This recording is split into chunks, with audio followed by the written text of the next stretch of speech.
Dear Simon, my confession is a tale of slovenly laundry. The story I'm about to tell was a result of a genuine desire to think of others before myself, and I hope the collective will take this into consideration when passing judgment. My husband is in the habit of going to bed before me, and is often asleep when I decide to turn in. In order not to wake him, I do what I'm sure many others do, and that is to get undressed in the dark. In order to complete the task as quickly as possible, several layers of clothing come off at once. So the next day I might find a t-shirt inside a jumper, or even a sock inside a pair of jeans. You know what I'm saying? Yes. See, I think of this.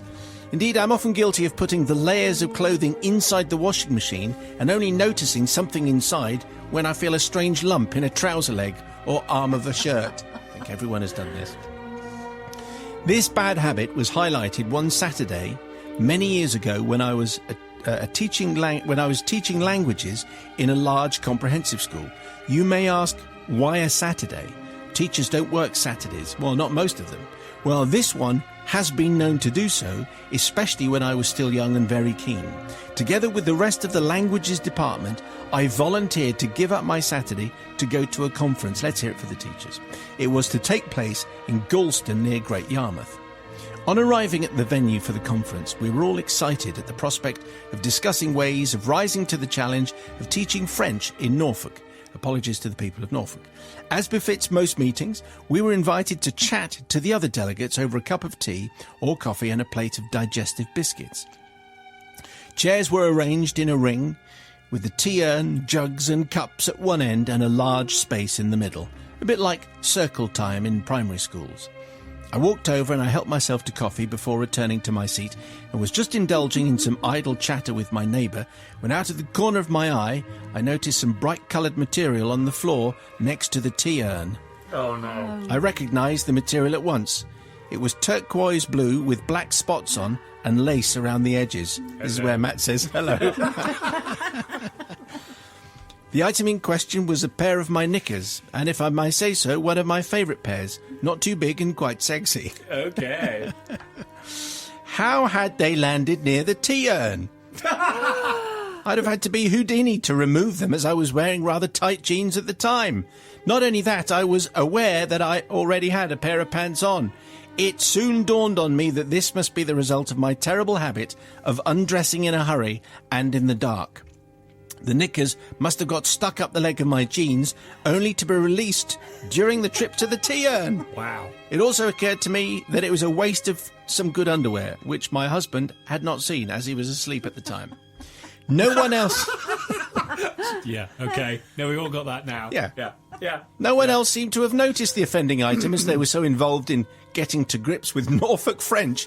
Norfolk French sounds like a particularly difficult and obtuse type of French. It's got Only spoken in some parts of the east of England. I'll bet. I therefore had time to compose myself before somebody said loudly, "What's that on the floor? Looks like a pair of knickers." Yes, it does. There was laughter and accusing looks from the group. Unfortunately, the lady next to the tea urn went bright red, as she was the obvious culprit. Not only did she look guilty, but she was wearing a light cotton dress, which would have allowed the pants to escape with ease. Meanwhile, I'm ashamed to say I continued with my conversation and allowed her to be the main suspect. Years later, I still feel guilty about letting this innocent lady take the blame. She was not even rewarded with a present of the sexy pants as they were discreetly removed from the room and placed in a bin. A bin! My best knickers! Not a line I've ever said before. Therefore, I ask forgiveness from your holinesses for the pain and embarrassment that this lady suffered due to my failure to own up at the time. In my defence, I did admit my sin to the rest of my department on the way home, and when I left the school, I was rewarded with a certificate and Oscar, not for my role in the movie Sleepless in Seattle, but for Nicholas in Galston, which was the obscure follow-up, Certificate 18. Sophia's slovenly laundry confession, judged now by Bobby Pryor. Okay, there is one situation that could have made this even worse. Because you lost your best pants. You could have lost your worst pants. There's nothing like your worst pants lying near the tea urn. Better Well, than then your best pants. but you wouldn't have minded then if they got chucked in the bin. And maybe it's only the sisterhood that get this, but it could have been worse. So I'm grateful for your sake, Sophia. But I'm actually, where's the sisterhood here? That's where every woman in the room should have just walked over and said, "They're mine," and everybody should, Spartacus. They're my pants. Yes, They're that's my what pants. I think that's what you should have done, Sophia. That's what you should have done. You shouldn't have left her alone because it wasn't her fault, and I'm sure it's happened to many of us many times. Socks and all sorts of things when it all goes in a washing machine together, and it shouldn't. You need to separate your bits, as I keep shouting at people in our household. Just don't put them in at once. That goes down well. Anyway, Sophia, you're not forgiven. Not forgiven. Okay. Because it's not fair. Brother Matthew. I like to think I'm rather good at the whole taking off of the clothes and everything coming off and in the same spot. So that it looks like I've sort of self-combusted and everything's just fallen off and there's no trace of me left. I'm very good at that. I'm definitely... I mean, it strikes me that I've never worn those kind of... well, I'm not going to get into what kind of... You've never worn... I don't know. Really? Well, no, those sort of turquoise very, blue very with black spots on and lace around the edges. Not a lot of material there left to the imagination. So I think, in summary, I am going to forgive.